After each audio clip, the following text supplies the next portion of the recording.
거기 108번 같은 문제가 이제 틀리라고 내는 문제죠. 난이도가 제일 높은 거예요. 조합이 정관 기재사항을 변경하고자 할 때 조합원 3분의 2 이상의 찬성을 받아야 하는 것을 모두 고른 것은, 우리가 이거 벌써 한 네 번째 풀어보는 문제인데요. 제일 중요한 게 자격하고 돈이라 그랬죠? 자격하고 비용. 자격하고 비용이다. 그러면 거기에 무엇이 조합의 명칭, 사무소 소재지. 자, 조합의 명칭과 사무소 소재지가 나오는데, 그러면 조합 사무실을 옮길 때 정관을 변경하고 조합원 3분의 2 이상 이사를 못 가네. 그렇잖아요. 조합 사무실 임대기간 만료가 돼서 이사 가고 싶어도 이사를 못 가잖아. 하도 힘들어서. 말이 안 되죠? 예. 조합원의 자격 나왔죠? 제명, 탈퇴, 교체 역시 자격이죠? 자격. 예. 그 다음에, 정비 사업비 돈이네. 비용이죠? 조합의 비용 부담. 그러면 하나 빼고는 전부 다네. 그렇죠? 예. 하나 빼고 전부 다. 그래서 5번이 정답이겠다. 그래서 자격하고 돈이다. 다음 109번 조합에 관한 내용으로 옳은 거 찾기가 나왔습니다. 1번 조합 임원의 사임, 해임, 임기 만료 6개월 이상 조합 임원이 선임되지 아니한 경우에는 시장 분수 등이 조합 임원 선출을 위한 총회를 소집할 수 있다. 맞아요. 1번이 옳은 것으로 정답입니다. 6개월 이상 임원 선임 안 될 때는 시장 군수 등이 총회 소집할 수 있습니다. 1번이 옳은 거 정답. 2번 대의원회는 정비사업 전문관리업자 선정 및 변경에 관한 총회 권한을 대행할 수 있다. 이건 말이 안 되는 게, 우리 정비사업 전문관리업자 선정은 어디서 해요? 추진위원회가 하지. 대의원회는 조합에서 있는 거잖아요. 그래서 정비사업 전문관리업자 선정 변경은 추진위원회가 하는 거고, 대의원회가 대행할 수 있다? 아닙니다. 예. 총회의 권한을 대행할 수 있는 건 아니죠. 추진위원회하고 이거는 총회만이 하는 거죠. 그렇죠? 예. 2번은 몰라도 전혀 상관없습니다. 왜? 일단 틀렸으니까. 예. 조합 임원은 같은 목적의 정비 사업을 하는 다른 조합의 임원이나 직원을 겸할 수 없다. 겸직, 금지. 조합 외부에서의 겸직, 금지. 조합장이 아닌 조합 임원은 대의원이 될 수 없다. 조합장은 대의원의 의장이니까 대의원이 될 수가 있고요. 5번 재개발 사업의 추진위원회가 조합을 설립하려면 토지 등 소유자 4분의 3 이상, 그리고 토지 면적 2분의 1. 앞뒤가 바뀌었죠? 예. 동의를 받아야 됩니다. 그래서 5번 앞뒤가 바뀌었다. 110번 조합 임원에 관한 설명으로 옳은 거 찾기. 1번 조합 임원이 금고 이상의 형의 집행유예를 받았다. 그러면요, 거기 사유가 발생한 날에 당연 퇴임합니다. 그렇죠? 조합 임원이 결격 사유가 발생했잖아요. 그럼 결격 사유가 발생하면 바로 당연 퇴임, 퇴임 절차가 필요하고 퇴임된 것으로 봐요. 그냥 총회 의결을 거쳐 해임된다 아니죠. 당연 퇴임입니다. 유예 기간이 있을 때는 그 당연 퇴임이다. 1번 틀렸고 2번 조합 임원은 조합원 10% 이상 요구로 소집된 총회에서 조합원 과반수 출석과 출석 조합원 과반수 동의를 받아서 해임할 수 있다. 맞죠? 2번이 옳은 거네요. 2번이 정답 옳은 거. 3번 조합장 또는 이사가 자기를 위해서 조합과 계약이나 소송을 할 때는 감사가 조합을 대표한다죠. 대의원의 의정이 아니라 감사가 조합을 대표한다. 조합 임원의 임기는 정관으로 정하되 연임할 수 있다죠. 연임할 수 있다. 5번 조합의 정관에는 조합 임원 업무 분담 및 대행 등에 관한 사항이 포함이 됩니다. 업무 분담, 대행 등에 관한 사항이 당연히 조합 정관에 포함되죠. 이거 얼마나 중요한 건데 정관에 안 넣으면 어떡합니까? 111번 재건축 사업에 관한 설명으로 옳은 거 찾기예요. 옳은 거 찾기. 1번 재건축 사업은 정비 기반 시 열악하고 벌써 틀렸네. 정비 기반 시설이 양호하잖아. 이거는 재개발 사업에 대한 뜻 같은데, 그쵸? 예. 열악이 아니라 양호죠. 양호인데. 하여튼 이거는 주어가 바뀌어야겠다. 재개발 사업으로. 이번 재건축 사업에 있어 토지 등 소유자는 정비구에 위치한 건축물 소유자 및 임차인을 말한다. 건축물 및 부속 토지 소유자죠. 건축물 및 부속 토지 소유자. 한 사람이 건축물하고 부속 토지를 다 갖고 있어야 되죠. 임차인 나오면 안 되죠. 2번도 틀렸고. 3번 재건축 사업은 주택단지를 대상으로 하며 주택단지가 아닌 지역이라도 대단지를 만들기 위해서 정비구역에 포함시킬 수 있다죠. 예. 주택단지가 아닌데도 포함시켜. 너네들도 포함해서 아파트 한 채 줄게 하는 거죠. 3번 틀렸고 4번 조합 설립을 위한 동의자수 산정에 있어 1인이 둘 이상의 소유권을 소유하고 있는 경우에 소유권 수에 관계없이 토지 등 소유자를 1인으로 산정합니다. 4번이 옳은 것으로 정답이고요. 5번 재건축 사업의 경우 재건축 사업에 동의하지 않은 토지 등 소유자는 재건축 조합원이 될 수 없다. 그래서 재건축은 동의하지 않으면 재건축 조합의 조합원이 될 수가 없습니다.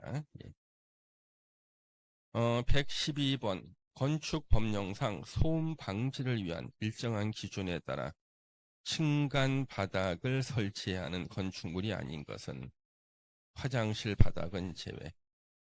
그래 어떤 분들은 왜 화장실에서는 이렇게 소음이 심하냐 그러는데 화장실 바닥은 층간 소음을 없애는 것을 하지 않아도 괜찮다는 거예요.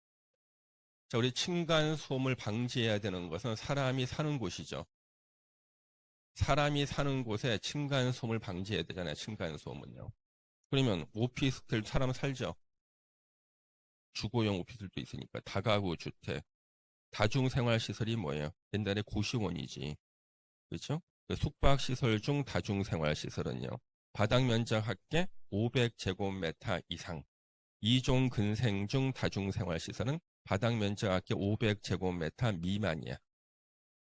500 미만의 다중생활시설은 2종 근생이고 500 이상의 다중생활시설은 숙박시설로 들어가요.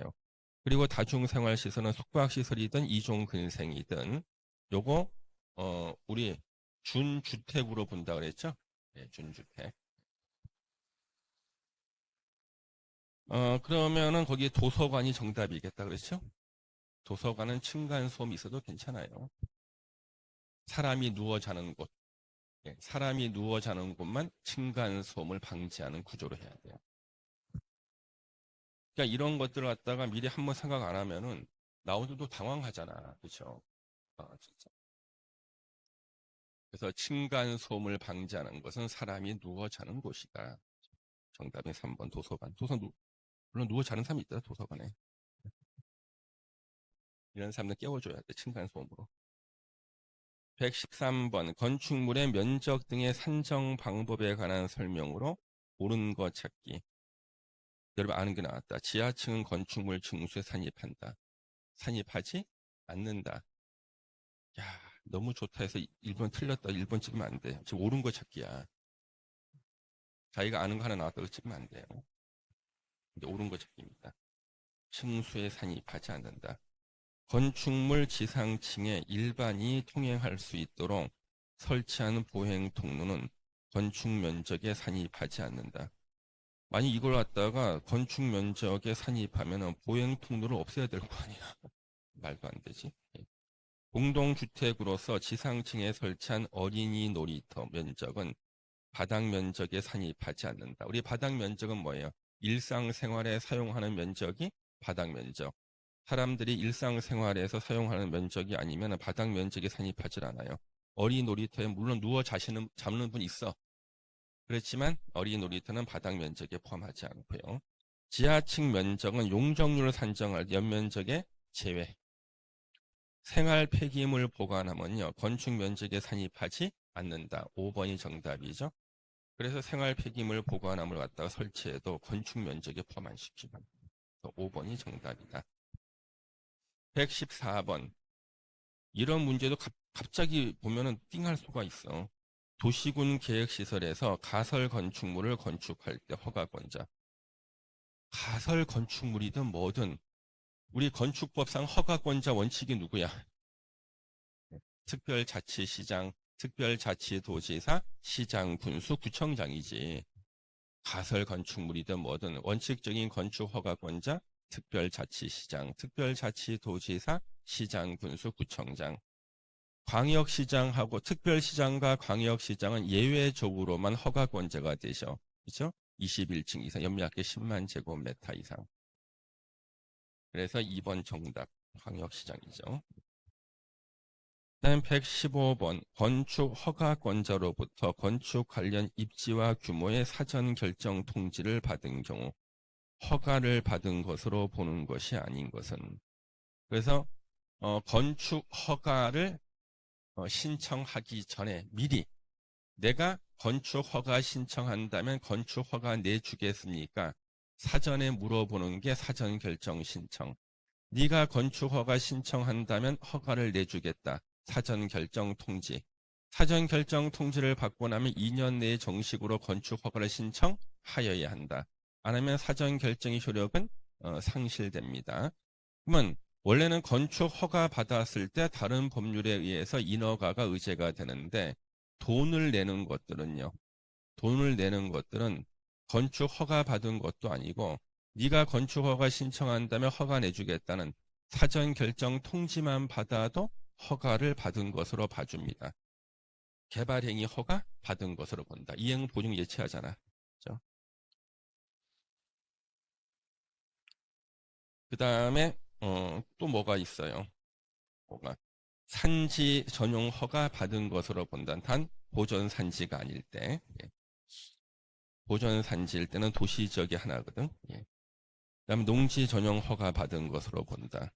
농지 전용 산지관리법상 산지 전용 허가 받으면 대체 산림 자원 조성비를 납부해야 돼. 돈을.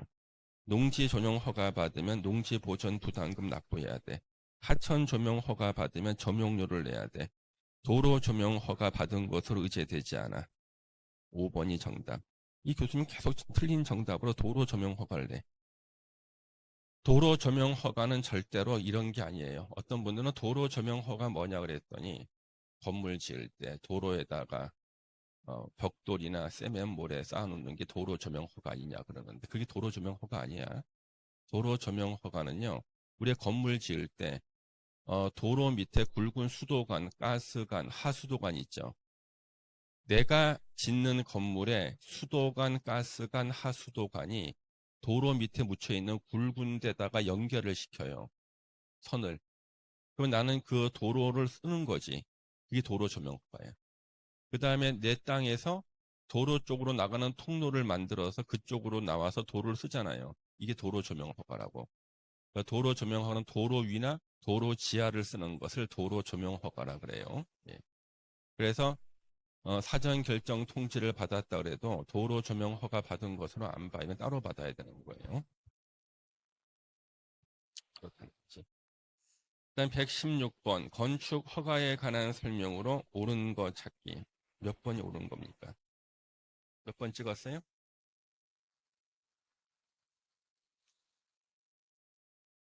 1번부터 볼까? 21층 이상의 건축물을 특별시나 광역시에 건축하려면 누구한테? 특별시장? 광역시장한테 허가를 받아야 되죠. 국토부 장관하고 도지사는 어떠한 경우에도 절대 건축 허가권자가 될 수 없다. 1번 틀려 있고. 2번 주거 환경이나 교육 환경 등 주변 환경을 보호하기 위해서 도지사가 필요하다고 인정해서 지정 공부한 구역에 건축하는 위락시설에 해당하는 건축물의 건축을 시장 군수가 허가하면 도지사의 승인을 받아야 된다.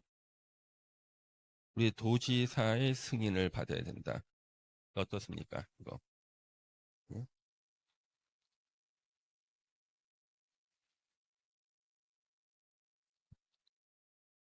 주거 환경이나 교육 환경 등 주변 환경을 보호하기 위해서 도지사가 필요한 인정에서 지정 공고한 구역에 건축하는 위락시설이나 숙박시설에 대해서는 시장 군수가 건축 허가를 하려면 도지사에게 승인을 받아야 한다. 도지사 사전 승인. 예. 이건 도지사 사전 승인이죠. 예. 이건 옳은 것 같네. 예.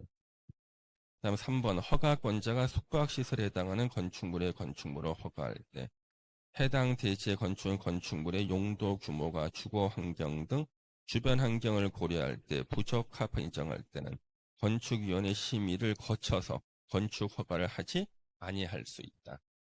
거쳐서 하는 거죠. 그렇죠? 그래서 위락시설, 숙박시설이 부적합하다 인정할 때는 건축위원회 심의를 거쳐서 건축 허가를 하지 아니할 수 있다. 그 일산의 그 터널 라이트 사건 때문에 만든 주문이라고 그랬어요. 한번 틀려 있고. 4번 허가권자는 허가를 받은 자가 허가를 받은 날로부터 2년 내에 공사에 착수하지 아니한 경우라도 정당한 사위 떠 인정이 되면 1년 범위에서 공사 기간을 연장할 수 있다. 2년, 1년인데 2배씩 늘려놨네, 교수님께서. 4년짜리는 없었죠, 시험번에서. 틀렸죠. 분양을 목적으로 하는 공동주택의 건축 허가를 받으려는 자는 대지 소유권을 확보해야 됩니다.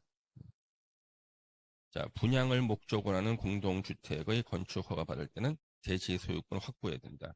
이거 요약집에 나오죠? 네, 대지 소유권 확보. 몇 페이지 나와요? 밑줄 다 쳐져 있었을 텐데.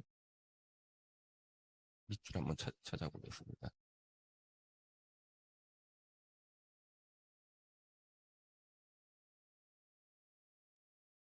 밑줄이 다 쳐져 있을 텐데. 138페이지. 요약집 138페이지. 거기 참고라고 있죠? 대지에 대한 소유권 확보 의무. 건축 허가를 받으려는 자는 해당 대지의 소유권을 확보해야 된다. 다만 다음에 어느 한에 해당할 때는 대지 소유권을 확보하지 않아도 건축 허가를 받을 수 있다. 1번 건축주가 대지 소유권을 확보하지 못했지만 그 대지를 사용할 수 있는 권원, 뭐 지상권이나 전세권 같은 거겠죠? 권원을 확보하는 경우에는 건축 허가 받을 수 있다. 다만 분양을 목적으로 하는 공동주택은 제외. 그러니까 분양을 목적으로 하는 공동주택은 무조건 대지 소유권을 확보해야지만 건축 허가를 받을 수 있는 거예요. 분양받는 사람들이 나빠질 수 있잖아요. 그렇죠? 분양받는 사람이 피해를 줄 수 있잖아요. 요약집에 체크돼 있죠, 그거? 예. 본인이 체크한 거 맞죠? 예. 바로 그 얘기다. 정답은 2번이겠다. 116번, 2번. 117번. 건축 허가에 관한 설명으로 옳지 않은 것은 몇 번이 틀렸습니까?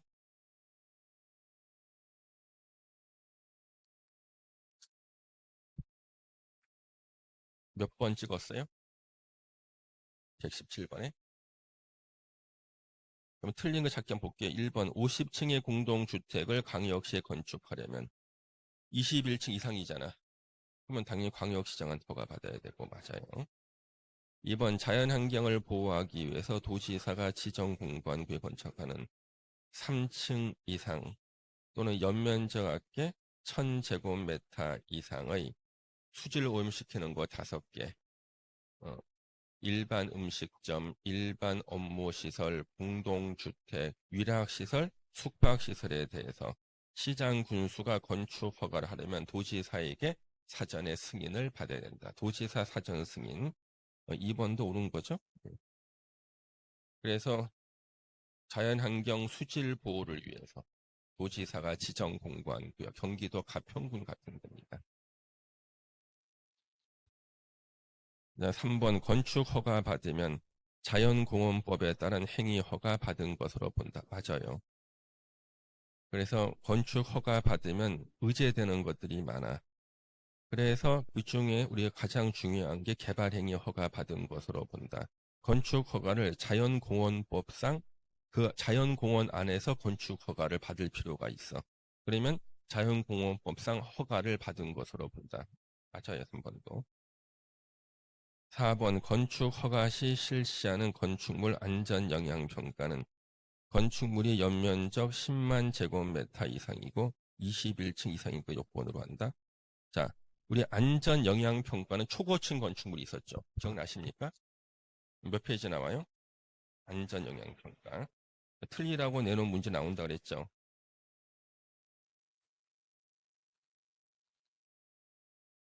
자, 150페이지에 나옵니다. 자, 안전영향평가 나오죠. 예. 건축 허가를 하기 전에 받는 거예요. 안전영향평가는 건축 허가를 하기 전에 허가권자가 영향평가를 그 기관에 의뢰해서 실시해야 되는데, 초고층 건축물 안전영향평가. 초고층 건축물의 뜻이 뭐예요? 층수가 50층 이상이거나 또는 높이가 200m 이상. 둘 중에 하나에만 해당하면 초고층 건축물이죠. 그 다음에 요건 두 개가 다 충족이 돼야 돼. 연면적 이 10만 제곱미터 이상이고 16층 이상. 둘 다. 각각의 연면적을 말합니다. 예. 그러면은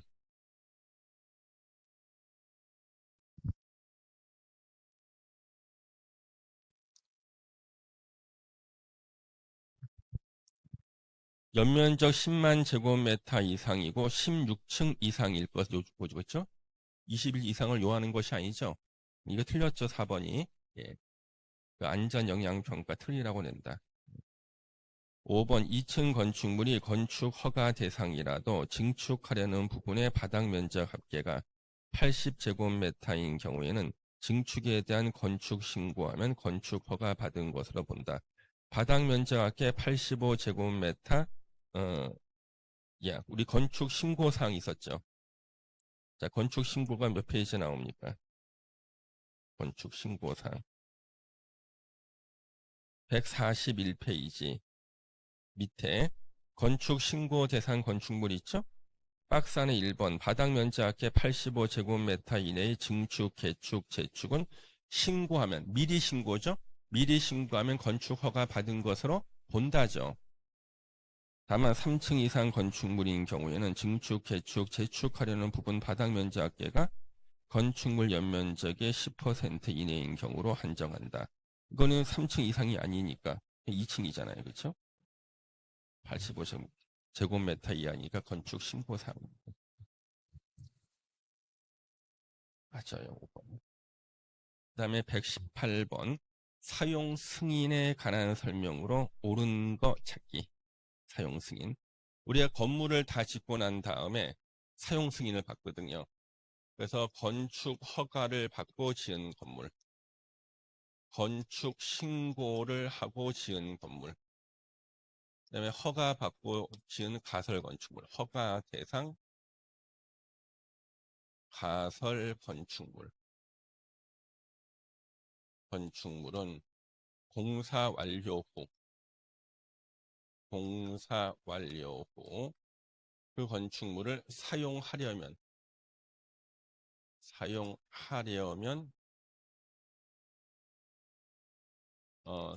승인을 받아야 한다. 승인을 받아야 한다.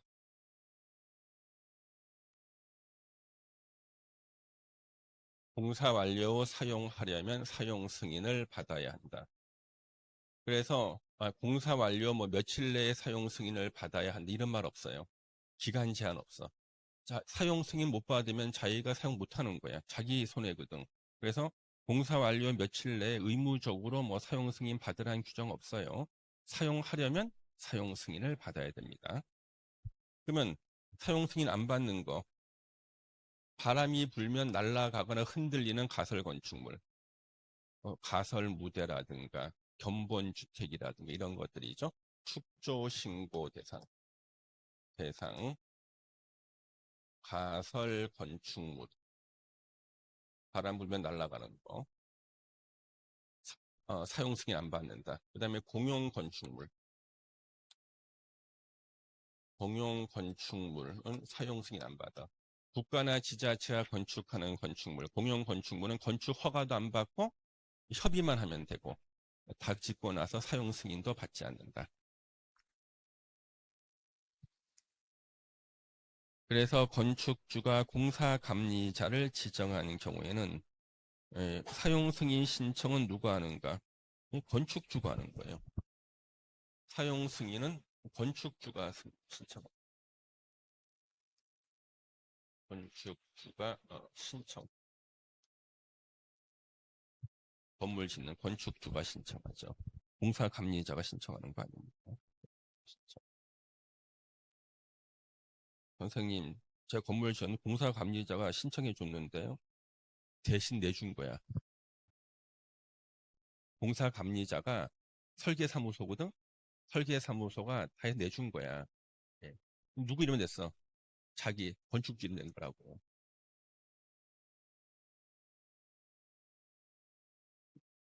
집 사고 팔 때 계약서는 누가 쓰는 거야? 사고 파는 사람이. 아닌데 중개사가 쓰는 거 아니에요? 써줬잖아 그냥. 이번 도시군 계획시설에서 가설 건축물 건축을 위한 허가를 받은 경우에는 따로 건축물 사용 승인을 받지 않고도 사용할 수가 있다. 자, 가설 건축물 건축을 위한 허가를 받았다. 건축 허가 받았다고 해서 나중에 사용 승인 안 받는 거 아니죠, 그렇죠? 우리 허가 대상 가설 건축물이 바로 뭐예요? 학교 부지나 이런 데서 학교가 3년간 들어서지 않을 때 개발 행위 허가를 받고 학교 같은 학교 부지에다 건물 지을 수 있죠. 이게 건축법상 허가 대상 가설 건축물이에요. 국토계획법하고 연결이 되는 거라고. 그러면 이때 건축 허가를 받았어. 그렇죠? 개발행위 허가도 받았어. 다 짓고 난 다음에 허가 대상 가설 건축물 뭐예요? 사용 승인 받아야 되죠. 허가 받고 지은 가설 건축물입니다. 허가 대상 가설 건축물은 다 학교 부지 같은 도시군 계획시설 부지에다 지어요. 사용 승인을 받아야 됩니다. 임시 사용 승인 기간 시험 많이 나왔죠? 2년 이내로 하고 연장할 수 있다. 연장의 횟수나 기간 제한 없다. 연장 요건만 나오죠? 대형 건축물이거나 안반 공사일 때 연장할 수 있다. 그래서 임시 사용 승인 기간은 시험에 가끔 나와요. 임시 사용 승인 기간은 2년 이내로 하고 막연히 연장할 수 있어.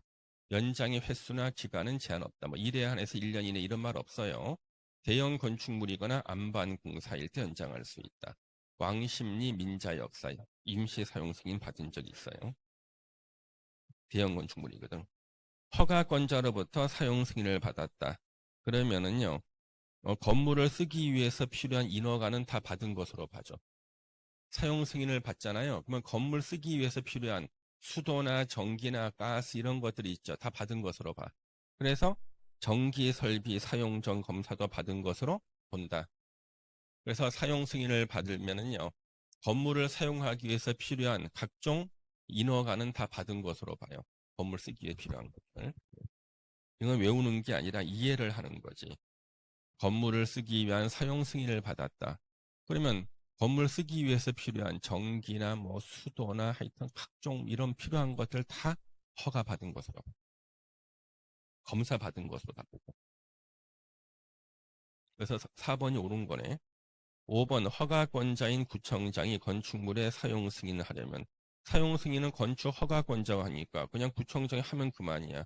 무슨 동의를 받아? 필요 없습니다. 이런 거. 예, 동의 안 받습니다. 그냥 허가권자가 그냥 하면 돼요. 사용 승인. 건축 허가 내주는 사람이 사용 승인도 허가권자가 하는 거니까. 그 다음에 119번 건축물에 대한 조치. 자, 위반 건축물에 대한 조치 등에 관한 설명으로 옳지 않은 것은 이게요. 요즘에 이상하게 다른 시험에 이걸 막 내는 거야. 계속 위반 건축물에 대해서. 예. 그래서 요거는 제가 예상 외의 문제로서 낼 수가 있는데 한 번만 들어두면 돼. 그래서 제가 넣어놓은 거예요. 자꾸만 이 위반 건축물을 예상 외의 문제처럼 내는 거야. 요즘에 자꾸만 다른데. 예, 그래서 조금 찜찜해가서 제가 출제위원이 다른 데다가 틀리라고 내는 문제인데 이걸 한 번만 낸 게 아니라 여러 번 내고 있더라고. 근데 요 5개 지문만 보시면 돼요. 그래서 요거는 제가 아마 해설 좀 달아놨을 거예요. 예, 해설도 달아놨어요. 여러분들을 위해서. 예. 그래서 자, 틀린 거 찾기인데 1번.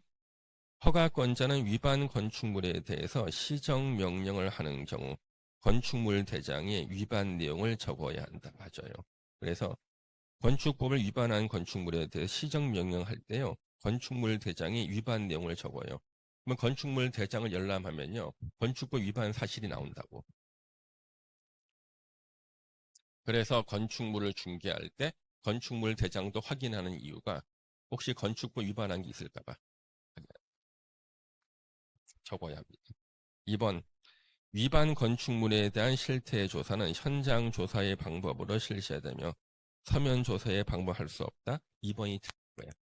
현장 조사 또는 서면 조사. 서면 또는 현장 조사. 아니 세상에 서면 조사도 가능하대. 서면 조사. 왜? 위반 건축물은 꼭 현장 조사할 것처럼 보이잖아요. 그래서 이걸 갖다가 이거는 핵심이 뭐야? 서면 조사가 가능하다. 우리가 일반적인 상식은 틀리죠. 위반 건축물은 공무원들이 꼭 나와서 확인하던데 그랬잖아요. 서면도 가능해. 왜 서면도 가능한가? 지네들이 귀찮을 때. 서면으로 보내. 혹시 위반한 게 있으면 쓰세요. 그럼. 귀찮을 때. 왜? 산골짜기에 건물 하나가 있는데 예, 공무원이 거기까지 가려니까 하루가 깨져. 그럴 때는 서면으로 제출하라고. 어떻게 서면 제출할 때 쓰고 거기다가 정면 사진, 측면 사진을 갖다가 첨부해서 보내라고. 사진 첨부해서 정면, 옆에. 예. 뭐 서면 조사한다면 그때는 살짝 또 바꿔놓고 또 찍어서 보내. 핵심은 뭐야? 서면 조사 가능한 것이. 그래서 이걸 가지고 정답을 낼 수 있으니 우리는 하나만 알면 돼. 아, 위반 건축물은 서면 조사도 가능하구나. 2번이 틀렸고 3번. 허가권자는 위반 건축물에 대한 실태 조사를 하는 경우 조사 목적, 기간, 대상, 방법 등이 포함된 실태 조사 계획을 수립해야 돼. 대상의 계획까지 수립해서 해야 돼. 허가권자는 위반 건축물의 실태를 파악하기 위한 조사를 매년 정기적으로 합니다. 정기적으로 한다. 허가권자는 위반 건축물의 체계적인 사후 관리와 정비를 위해 위반 건축물 관리 대장을 작성 관리. 이것도 알아두세요. 위반 건축물 관리 대장이라는 게 있어요. 위반 건축물 관리 대장을 작성 관리한다. 그래서 이 위반 건축물이 왜 최근에 다른 시험을 내는가 했더니 이유가 있을 거야. 지금 경기에도 용인시가 문제야. 예. 경기 남부 지역에요. 어떤 경우에는 허가를 갖다가 이제 받아서 빌라를 짓는데 한 층에 세 세대, 세대 3개를 하기로 해놓고 4개를 해놓은 거야. 예. 그러니까 분명히 건축 허가 신청했을 때는요. 한 층에 3세대 있는데 4개 해놓은 거야. 위반 건축물이 꽤 있어요. 용인 같은데. 예. 위반 건축물 관리 대장을 작성, 관리 위반 건축물. 그다음 120번 건축법령상 대지에 조경 등의 조치를 해야 되는 건축물. 이 조경, 대지 안의 조경은 항상 예상 문제라 그랬죠. 예. 자, 녹지지역, 녹간 농자는 그 지역 자체가 조경이라 그랬죠. 조경 의무가 없다. 그러면 녹지지역이니까 뒤에 뭐 면적, 뭐 이런 것들, 면적이나 건물 종류는 다 필요가 없어. 그렇죠? 녹간 농자는 그 지역 자체가 조경이라서 어떠한 종류 건물, 어떠한 면적이라도 다 조경 의무가 없다. 2번 도시군 계획시설 예정지 건축하는 연면학계 2000 가설 건축물. 자, 허가 대상 가설 건축물이죠, 이거요. 학교 부지에 건축하는 길어봤자 몇 년 쓰는 거야? 3년. 그러면 이거는 3년 쓰기 위해서 나무 안 심잖아. 조경 의무가 없다. 그래서 이거는 건축물의 규모나 이런 것이 중요하지가 않아. 그냥 허가 대상 가설 건축물은 조경 의무가 없다. 3번 상업지역인 지역이고 면적 1000제곱미터 대건축하는 숙박시설. 그러면 상업지역이고요. 면적 1000제곱미터 대지에 건축하는 숙박시설. 요거 당연히 조경을 해야겠죠. 그렇죠? 예. 농림지역, 녹관농자, 5번 관리지역. 다 뭐예요? 그 지역 자체가 조경이고. 그렇죠? 그 다음에 축사 자체는 또 축사는 용도 지역이든 규모든 상관없이 축사는 적용 의무가 없죠. 예. 농림 지역도 적용 의무 없고 어차피 적용 의무 없어 4번은 다. 축사도 적용 의무 없고 농림 지역도 적용 의무 없고 관리 지역 녹관 농자잖아요. 그렇죠? 여기 적용 의무 없죠. 있는 거는 3번밖에 없죠. 상업지역이고 예. 면적 1제곱미터 대지. 그러면은 우리가 적용 의무 한번 볼게요. 적용 몇 페이지 나오나?